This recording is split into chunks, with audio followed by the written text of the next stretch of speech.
Hello, welcome back to Me, Myself, and I YouTube channel.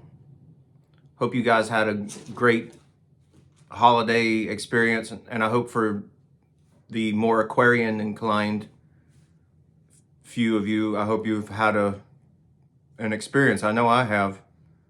Mine happened like the night before Christmas. It's not like not like the story of the night before Christmas, but actually it was kind of similar because I was driving down the road and I saw these stars lighting up in front of a building, and the way the way they made their lights go was like through a crisscross pattern. Like one side would go this way and the other would go the other way. And that's when I noticed something. Something started sparkling. Geez, what is going on out there? Something started sparkling. I could notice it. I almost like I could see the cells in front of my face or within my brain. They were all sparkling and crossing each other all at the same time in intersections, crisscross patterns. And that's when it was just like boom, almost like something exploded. I could almost hear this hum or buzz in my brain. And I was up. I was like out there. And you know what? As soon as it happened, the fire truck drove right in front of me with Santa Claus on it. And he was waving at everybody and smiling and doing his thing. Like, really? Go figure. Santa Claus just happened to just pull up and be right in front of me while I was having this thing. This like moon and Aquarius thing. And yeah, and I was like, well, obviously, obviously Santa, he's supposed to be here right now. And that's what I'm feeling. I just got this massive drop into my system, or rather more like the massive rise up from it. But yeah, so everything was great, and I chose not to write anything or to record anything that night because I wanted people to understand it. I wanted people to try and understand it and see how the process went, rather. So I kind of just gave it to humanity that night. I gave it to the world. I wanted the world to see this crazy thing. Whether or not they believe me, who cares? Who cares if they did? Because it happened anyways. So that, yeah, on Christmas, I woke up. It felt like everything had vanished. It was like gone. I was like in the dark, all over again. Christmas for me, was like really earthy and groundy and material related. It didn't matter, but all the way at the end of the night, though, it seemed like things started coming back. Like I could feel the cells communicating to me again, and I even like had this experience, like as if I was talking to the dead spirits that have passed, and they were looking at me, and what they were seeing from me was quite different than what I see in the mirror. What they were referring to me as was quite different. I've never thought of it like that. That the more we get into this mode, this state of consciousness, the expanded version of us, the more we're getting into this new persona of a being, which is not like your earthly being, but your identity part of this grand being, which they call God. So it was quite humbling to have this experience. And I kind of shrugged it off at the time. And the night before, oh yeah, the night before when I got home, I had this message coming through the radio when I was listening to some rock music. And it was like referring to me as the richest man on earth right now. The richest man, here he is. Now we get to commune with him. And I thought about what that really meant. Like today when I woke up, I thought about what that really meant. It's been several days now. It's your inner self-worth. That's what it is, your inner riches. Like, not earth. It has nothing to do with earth or material at all. It's your inner spiritual riches, which are like priceless, like. And I thought about that, like it's the most abundant. You like are having the most abundant, most wholesome form of riches, more than any human being or any person on this planet could possibly have, and it's all happening inside of you. And that's crazy too, because I also received new communications this morning. I've done some work last night, and wow, that was some cool stuff. I wrote a good bit, but today I had these new communications, and it was weird. It felt like, you know, with every breakthrough I had, it felt like humanity, or the conscious evolution, was taking 2 steps back and going into these really stupid, like ignorant, almost insane states of mind. So I keep getting sent back to this dark place, and then when I get there, it's like the animals show up or something. The beasts rather show up, and they're all just talking all these nonsensical words and stuff that just literally does not make any sense. But also recognize the hostility of these things. I ended up seeing these reptilian type creatures, and they were all like hostile. They've always been. Every time I've had a confrontation, that's what I would call it, a confrontation rather than a communication. They're always so hostile and so like in your face, and like, well, who do you think you are? Like, you're no big time guy. Like, you know. And I'm like, I'm not. I never told anybody I was. Why would you think that? It's like, how dare you try to be humble and try to live your life the humble and the short path or the thin path or whatever they call it. Like, you ain't all of that. You're not all that great, and all this bull crap. And then and then I thought about it. Okay, so if I've been living my whole life humbly and saying no, I'm not any of those things, and they're telling me that I am, why don't I just go ahead and just boast about it, you know? To hell with it. Hell yeah, I'm the most important person on planet Earth. Hell yes, I've got the most riches. Hell yes, I'm all those things. Hell yes, I'm God in human form. Nice to meet you, buddy. Nice to meet you, people. You know, like, I've tried the other way, and they've always sent me to this selfish land where it's just all about me. No, it's not. But I thought about it, you know, why not just go ahead and just be that way anyways? Like, hell yes. I'm the return of man. This is the Son of Man here. This is God. And because it's like a big fuck you to them, to those hostile, instinctive, alien predator things, whatever the frick they want to call themselves. Screw them. If they don't like it, screw them. The only reason they don't like it is because they know it's so far above them they can't stand it. But they're like, yeah, and then I heard this like clicking sound. They make these like clicking noises, almost sounds like a frog or something. But they speak through the substrate or through the substance itself, and that's where they come through. So they make these weird clicking sounds, croak-like sounds, and like talking these strange voices, creaking like voices, and tell me like what they want to do to me. Like, you are sent here to be a nothing. Like, you weren't meant to be anybody, any kind of person. We stole. They told me, oh yeah, another. That we stole your birthright. We stole your very gift or your ability and your birthright to be who you are, who you were sent here to be, and all this crap. So, and I've been hearing this crap like my whole life, and I never thought about it. That is where it might be coming from. I thought maybe it was just coming from the lower collective, or maybe my own mind. Who knows? Maybe it was coming from my own mind. But then I realized it's coming from something beyond. It's not human at all. It's like some existential threat that wants to make us suffer.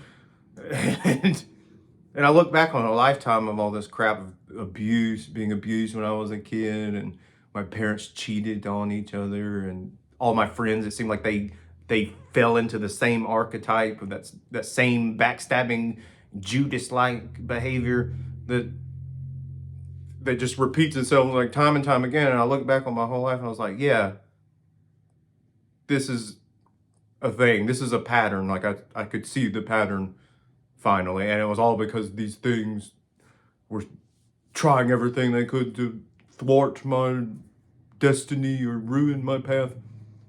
But this video right here is like a big fuck you to them. And they can't do it. What are they going to do about it, you know? So Yeah, that's pretty real. I've never actually even made that a thing or put it on a video or anything. It's some freak stuff. Freak stuff. So I figured I'm going to continue this Alice Bailey consciousness of an atom story today, because last time when we were talking, it was only the preface or the first lecture. This is supposed to be, the second lecture is supposed to be the good stuff. So you know what? And I have half a mind to think, hey, it's just going to line up with all the other stuff too. I mean, heck, everything else lines up. It's always like you're in the right place at the right time.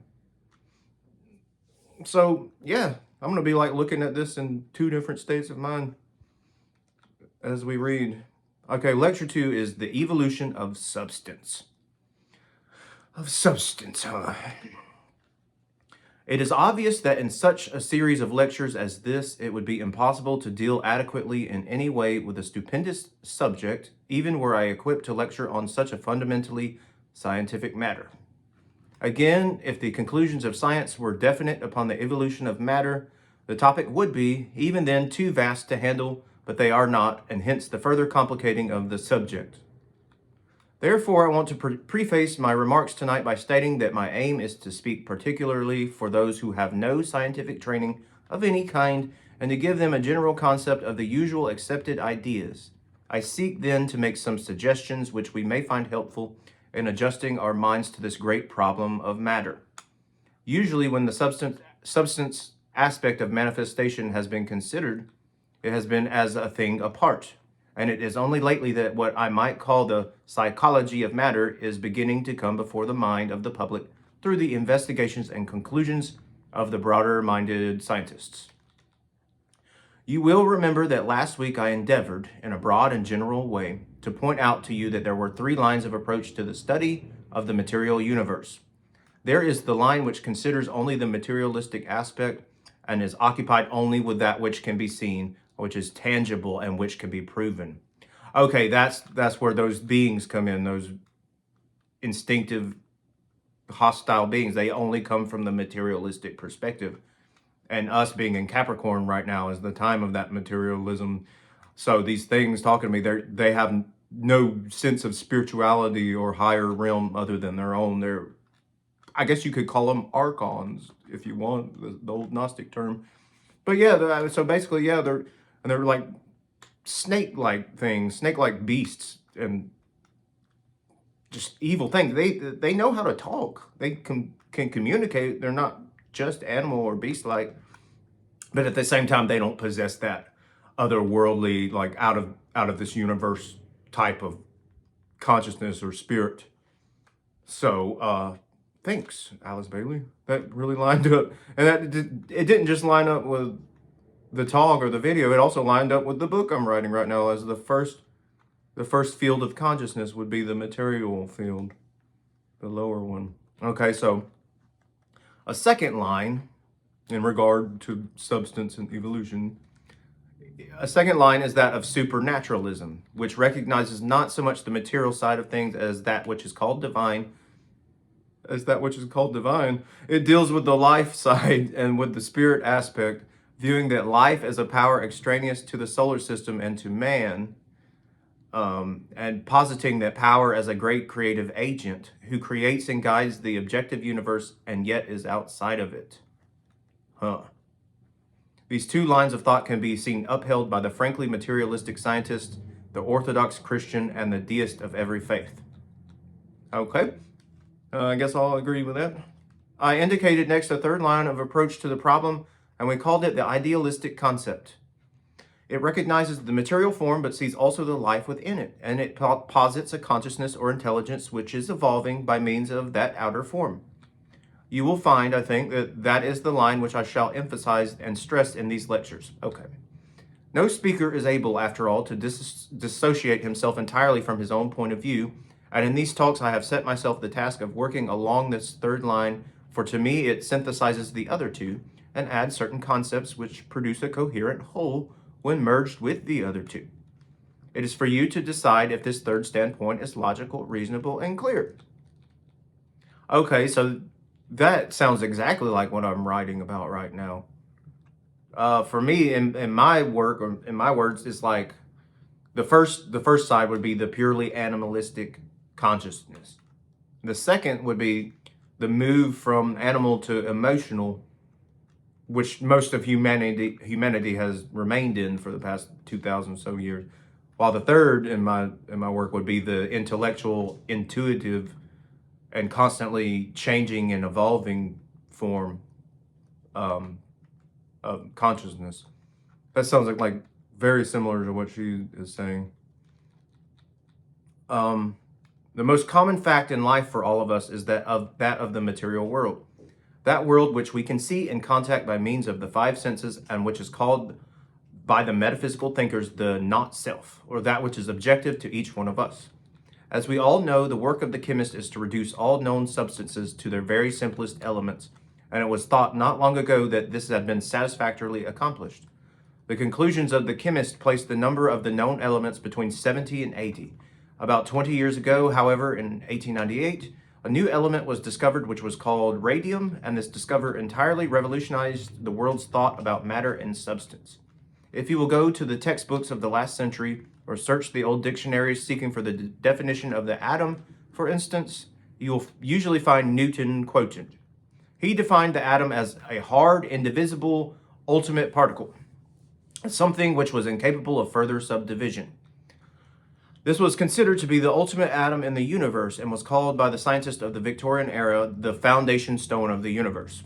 They considered they had gone as far back as it was possible to go, and that they had discovered what lay back of all manifestation and of objectivity itself. But when radium and the other radioactive substances had been discovered, an entirely new aspect of the situation had to be faced. It became apparent that what was considered the ultimate particle was not so at all.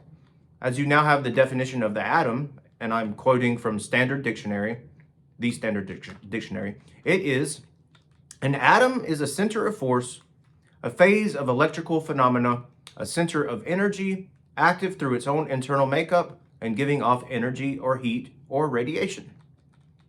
Therefore, an atom is, as Lord Kelvin in 1867 thought it would ultimately turn out to be, a vortex ring, or center of force, and not a particle of what we understand as tangible substance. This ultimate particle of matter is now demonstrated to be composed of a positive nucleus of energy, surrounded, just as is the sun by the planets, with many electrons or negative corpuscles, thus subdividing the atom of the earlier science into numerous lesser bodies. Dang it, my cat is opening the window. The elements differ according to the number and arrangement of these negative electrons around their positive nucleus, and they rotate or move around this central charge of electricity as our planetary system rotates around the sun. Excuse me. Professor Saudi, in one of his latest books, has pointed out that in the atom is to be seen an entire solar system. The central sun can be recognized with the planets pursuing their orbital paths around it. All right. It would be apparent to each of us that when this definition of the atom is contemplated and studied, an entirely new concept of substance comes before us. Dogmatic assertions are therefore out of order, for it is realized that perhaps the next discovery may reveal to us the fact that the electrons themselves may be the worlds within worlds. There you go.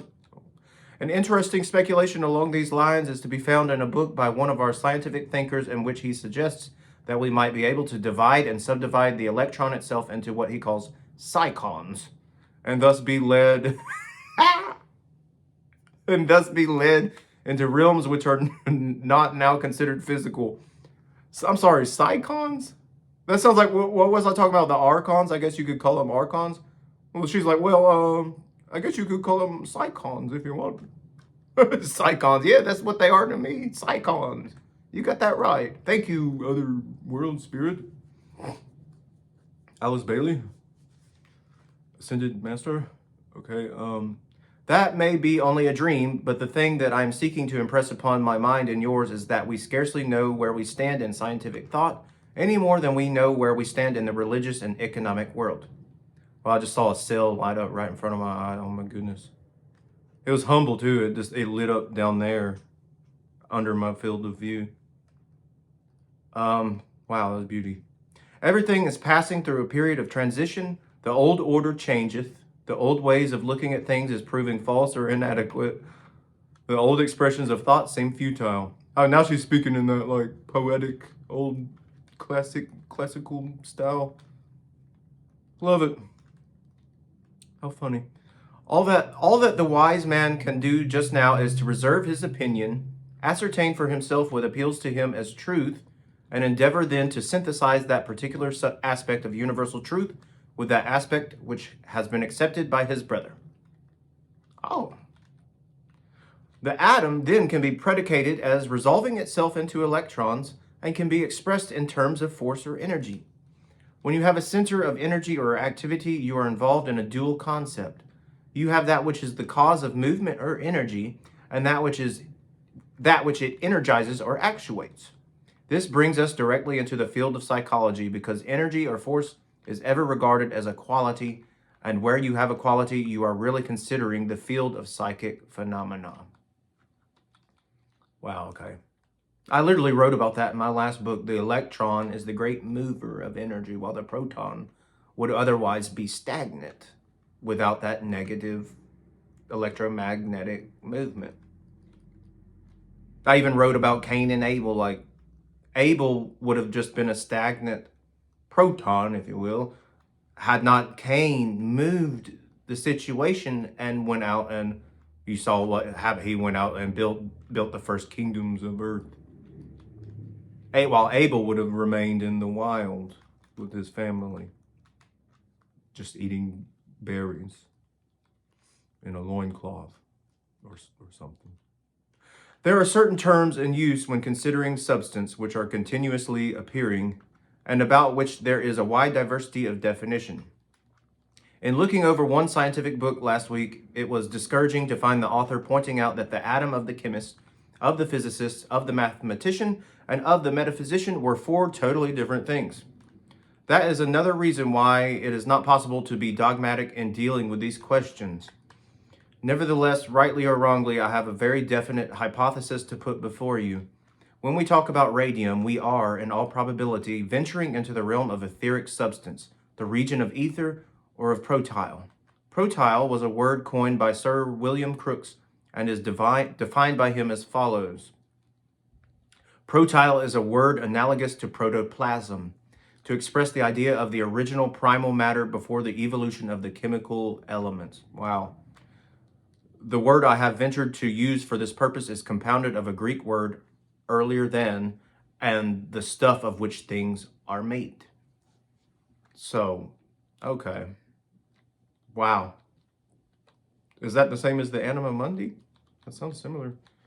We are therefore throwing the concept of matter back to where the Oriental school has always put it, to primordial stuff, to that which the Orientalist calls primordial ether.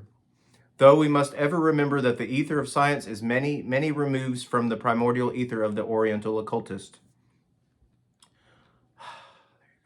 We are led back to that intangible something which is the basis of the objective thing, which you and I can see and touch and handle. The word substance itself means that which stands under. Oh my God. Or which lies back of things. That's what that cell was, the one that lit up under there, down there. The word substance itself means that which stands under, or which lies back of things. That was it. The ether was communicating to me through the substance. Wow. All, therefore, that we can predicate in connection with the ether of space is that it is the medium in which energy or force functions, or makes itself felt, rather. Oh, does it, though? Doesn't it? When we're talking in these lectures of energy and force and of matter and substance, we can separate them in our minds thus. We speak about energy and substance when we are considering that which is as yet intangible, and we use force in connection with matter when dealing with that aspect of the objective, which our scientists are definitely studying. Substance is the ether in one of its many grades, and is that which lies back of matter itself. Oh, wow, it lies back of matter itself. When we speak of energy, there must be that which energizes, that which is the source of energy, and the origin of that force which demonstrates in matter. It is here that I seek to lay the emphasis. Whence comes this energy, and what is it? Scientists are recognizing ever more clearly that atoms possess qualities, and it would be interesting if one were to take the different scientific books dealing with the subject of atomic matter and note which of the many and varying terms applied to them could be applied to a human being also.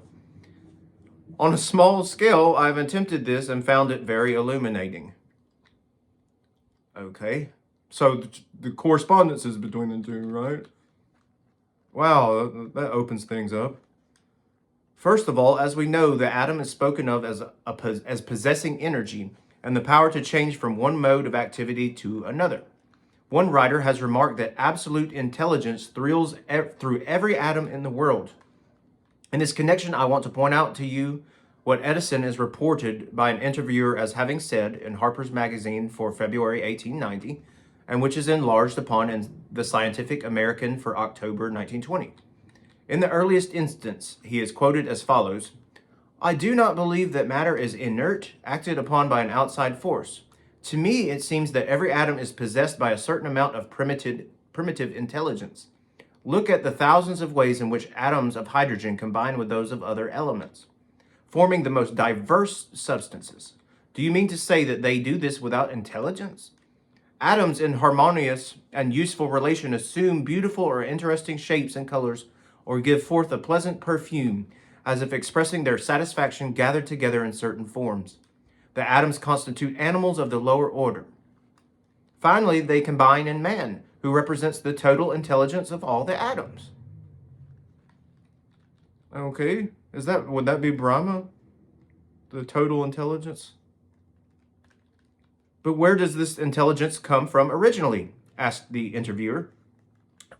"From some power greater than ourselves," Edison answered. "Do you believe, then, in an intelligent creator, a personal God?" "Certainly. The existence of such a God can, to my mind, be proved from chemistry."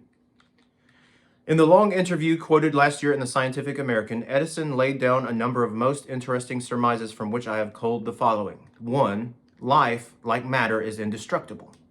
2. Our bodies are composed of myriads of infinitesimal entities, each in itself a unit of life, just as the atom is composed of myriads of electrons.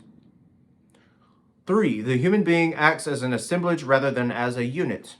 The body and mind expresses the vote or voice of the life entities. Oh man. 4. The life entities build according to a plan. If a part of the life organism be mutilated, they rebuild exactly as before. ... 7. Oh wow, they skipped it. They skipped 5 and 6. 7. Science admits the difficulty of drawing the line between the inanimate and the animate. Perhaps the life entities extend their activities to crystals and chemicals. ... Wow, they must have lost parts of the text. And it skips 8. Or maybe did they omit it for some reason? 9. Okay, 9. The life entities live forever, so that to this extent, at least the eternal life which many of us hope for is a reality. Well, what was weird there is that I started seeing those electrons, those things, as those psychons or archons, the ones that try to voice through people. And that's when the text started breaking down and got really screwy and weird. Weird. Okay. In an address given by Sir Clifford Allbutt, president of the British Medical Association, as reported in the Literary Digest of February 26, 1921, he speaks of the ability of the microbe to select and reject, and in the course of his remarks, he says, "When the microbe finds itself in the host body, it may be wholly out of tune or wholly in tune with any or all cells that it approaches. In either case, presumably, nothing morbid would happen. Morbid happenings would lie between this microbe and body cells within its range, but not in tune with it. Now, there seems to be reason to suppose that a microbe, on its approach to a body cell only just out of its range, may try this way and that to get a hitch on. If so, the microbe, at first innocuous, would become noxious. Oh man. So, on the other hand, body cells may educate themselves to vibrate in harmony with a microbe before dissonant, or there may be mutual interchange and co-adaptation. So, what she's saying is we need to figure out how to work with these things and make them for the benefit of life, or else we're just going to keep repeating the same feedback loop again and again and again and never truly get it right, like a cat chasing its tail. We need to get it right. We need to learn how to harmonize with these things. Whew. But if things be so, surely we are face to face with a marvelous and far-reaching faculty, the faculty of choice.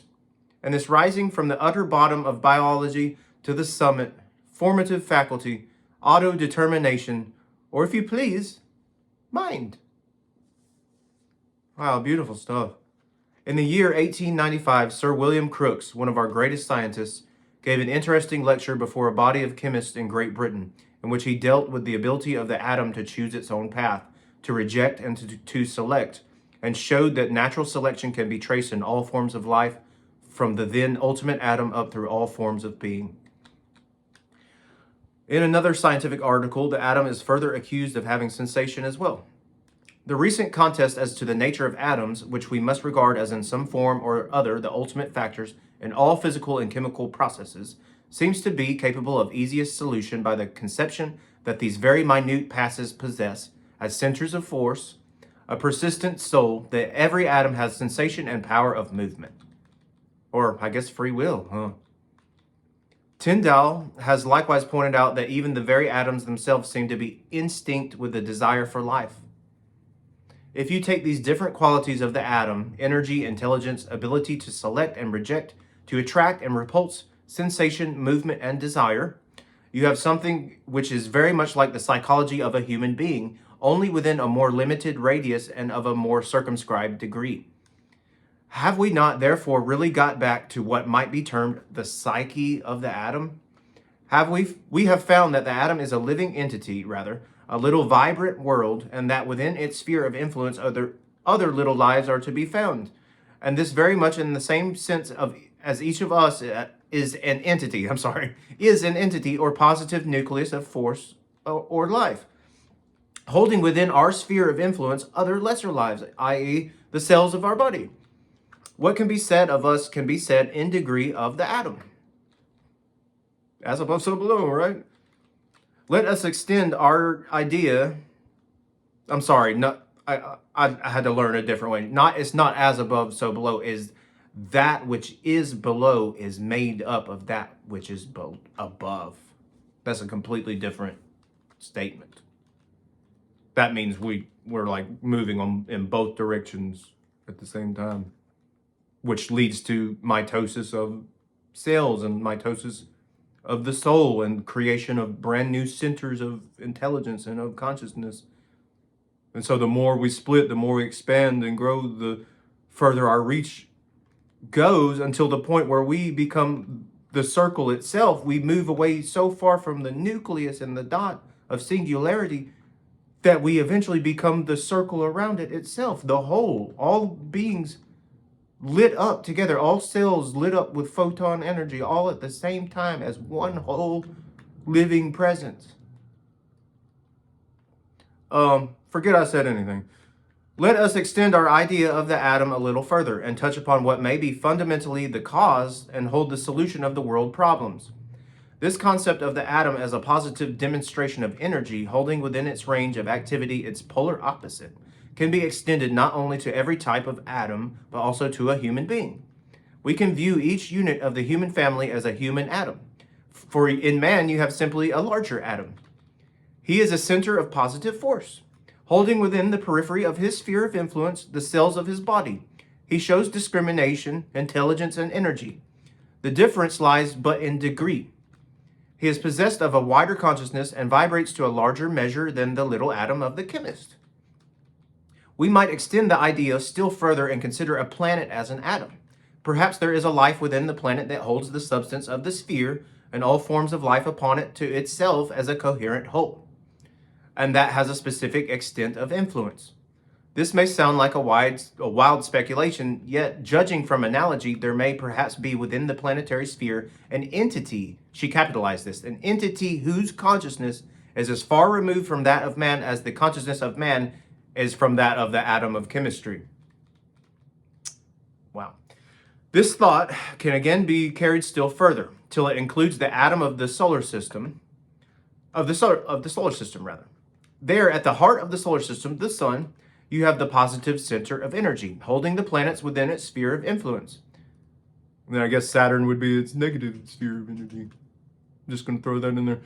If you have within the atom intelligence, if you have within the human being intelligence, if you have within the planet an intelligence, capitalized intelligence, controlling all its functions, may it not be logical to extend the idea and predicate a still greater intelligence back of that larger atom, the solar system?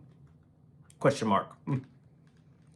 This brings us ultimately to the standpoint which the religious world has always held, that of there being a God or divine being, where the Orthodox Christian would say with reverence, God, the scientist would say with equal reverence, would say energy, The Christian would say God, the scientist would say energy.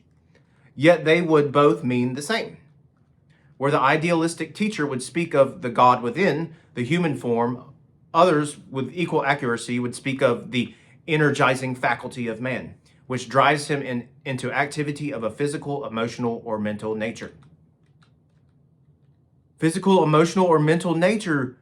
There it is. There's the subject of the book I'm writing right now. New spheres of, new centers of intelligence, physical, emotional, and mental. It's a triple thing. Or you can say physical is Earth, and then you move, and that would have been the age of Taurus, and skipping over the solar plexus, Aries. Then we enter the age of Pisces, the emotional age, the age of water.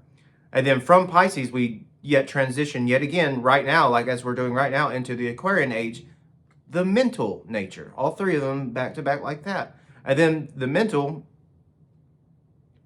I guess, as they say, the mental explodes in flames, like so many cases, merging with the spirit, rather. That's crazy.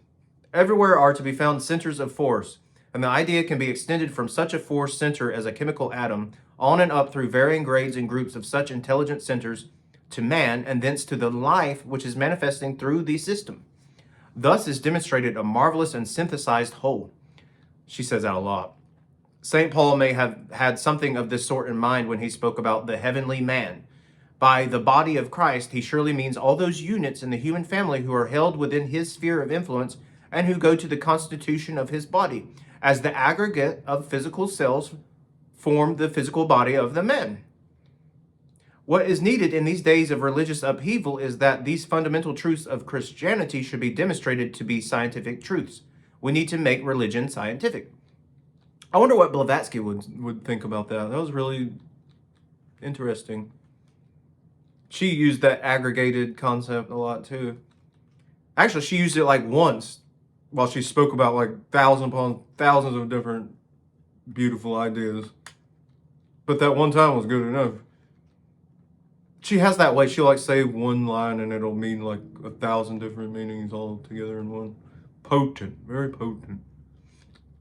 There's a very interesting Sanskrit writing, many thousands of years old, which I am venturing to quote here. Excuse me. It says, every form on earth and every speck, atom, in space strives in its efforts towards self-formation and to follow the model placed for it in the heavenly man.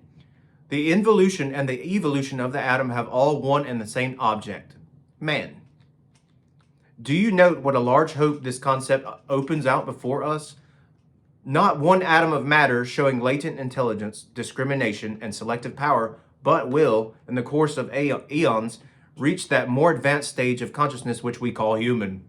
Surely then the human atom may equally be supposed to progress to something still more widely conscious, and eventually reach the stage of development of those great entities whose bodies are planetary atoms. And for them as well, what is there? Attainment of that all-including state of consciousness which we call God or the solar logos. That's what. Surely this teaching is logical and practical. The old occult injunction which said to a man, "Know thyself, for in thyself is to be found all that there is to be known," is still the rule for the wise student. If each one of us would scientifically regard ourselves as centers of force, holding the matter of our bodies within our radius of control and thus working through and in them, we should have a hypothesis whereby the entire cosmic scheme could be interpreted. If, as Einstein hints, our entire solar system is but a sphere, coloring is given to the deduction that it, in its turn, may be but a cosmic atom. Thus, we would have a place within a still larger scheme and have a center around which our system rotates and in which it is as the electron to the atom. We have been told by astronomers that our entire system is probably revolving around a central point in the heavens. So even Einstein hinted at that. I mean, geez. Even in the heavens, she says, we must be revolving around some point in the heavens. Thus, the basic idea which I have sought to emphasize can be traced all the way up, through the atom of the chemist and physicist, through man, through the energizing life of a planet, up to the Logos, the deity of our solar system, the intelligence or life which lies back of all manifestation or of nature, and onto some greater scheme in which even our God has to play his part and to find his place. It is a wonderful picture, if true. Indeed.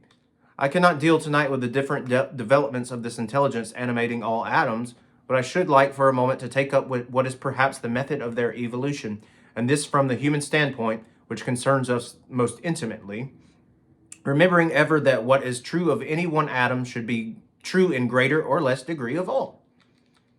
In considering broadly the atoms of the solar system, including the system itself, there are two things noticeable. The first is the intense life and activity of the atom itself and its internal atomic energy.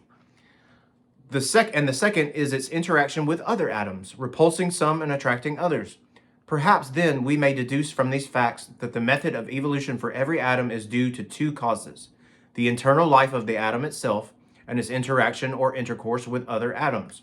These two stages are apparent in the evolution of the human atom. The first was emphasized by the Christ when he said, "The kingdom of God is within you," thus pointing all human atoms to the center of life or energy within ourselves and teaching them that from and through that center they must expand and grow. Each one of us is conscious of being centered within himself. He considers everything from his own standpoint, and the outer happenings are mostly interesting just in so far as they concern himself. We deal with things, and not to put that selfishly, don't get that wrong. We deal with things as they affect us personally, and all that occurs to others at a certain stage of our evolution is important only as it concerns ourselves. That is the present stage of many and is characteristic of the majority. It is the period of intense individualism, and that in which the I concept is of paramount importance. It involves much internal activity. And this is what I always say: if you want to help others, you want to help mankind and humanity, help yourself first.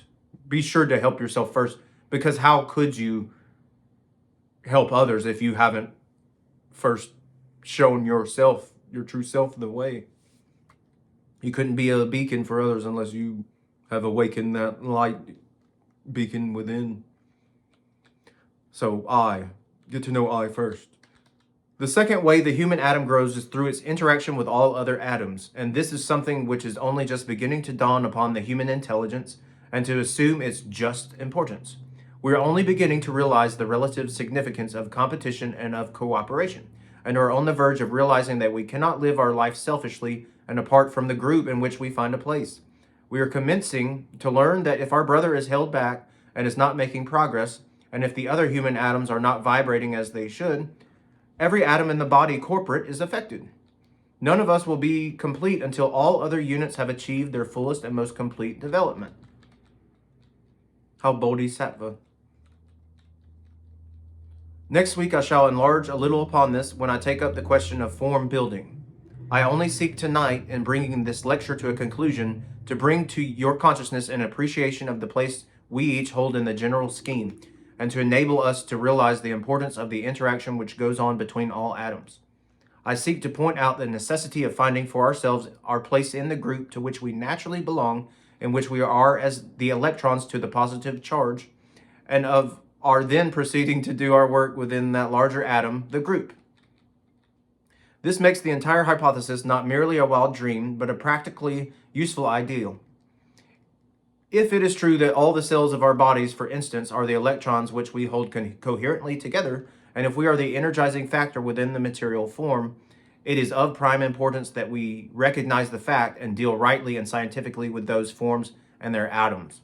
This involves the practical care of the physical body and the wise adaptation of all our energy to the work to be done and to the nature of our objective. It necessitates the judicious, I need a drink of water. It necessitates the judicious utilization of that aggregate of cells which is our instrument or tool and our sphere of manifestation.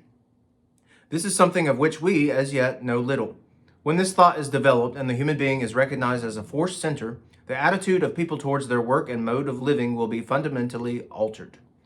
The point of view of the medical world, for instance, will be changed, and people will study the right methods of utilizing energy. Disease through ignorance will no longer exist, and the methods of transmitting force will be studied and followed. We shall then be truly intelligent atoms, a thing we as yet are not. Again, we shall not only be practical in the handling of our material bodies because we understand their constitution, but we shall consciously find our place within the group and direct our energy to the benefiting of the group and not, as now, to the furthering of our own ends. Many atoms have not only an internal life of their own, but also radiate, and as radioactivity is gradually understood, so the study of the man as the center of active radiation will also come into being. Man becomes like the sun, does he? We are standing these days on the verge of wonderful discoveries. We are nearing a marvelous synthesis of the thought of the world. We are advancing towards that period when science and religion will come to the help of each other, and when philosophy will add its quota to the understanding of the truth. The use of the imagination will frequently open up a wonderful vision, and if this imagination is based on essentials and starts with a logical hypothesis, perhaps it will lead us to the solution of some of the mysteries and problems which are distressing the world now. If things are to us mysterious and inexplicable, may it not be because of that great entity who is manifesting through our planet and who is working out a definite purpose and plan, just as you and I might be doing in our lives. At times we carry our physical vehicle into situations and bring about difficulties in connection with it, which are both painful and distressing. Granted the hypothesis upon which we are working, it may, therefore, be logical to surmise that the great intelligence of our planet is similarly carrying his entire body of manifestation, which includes the human family, into situations which are distressing to the atoms. Surely it may be logical to suppose that the mystery of all we see around us may be hidden in the will and intelligent purpose of that greater life, who works through our planet as man works through the medium of his physical body, and yet who is himself but an atom within a still larger sphere, which is indwelt by the solar logos, the intelligence who is the sum total of all these lesser lives. Wow, that was quite long. Wow, but the whole time was lit. The whole entire time was lit. Well, obviously now I just completely went brain dead again and just lost my complete train of thought. But, great chance to meditate on that, right? So I hope you all have gotten something out of this. It's not all for nothing, but you all have a great day.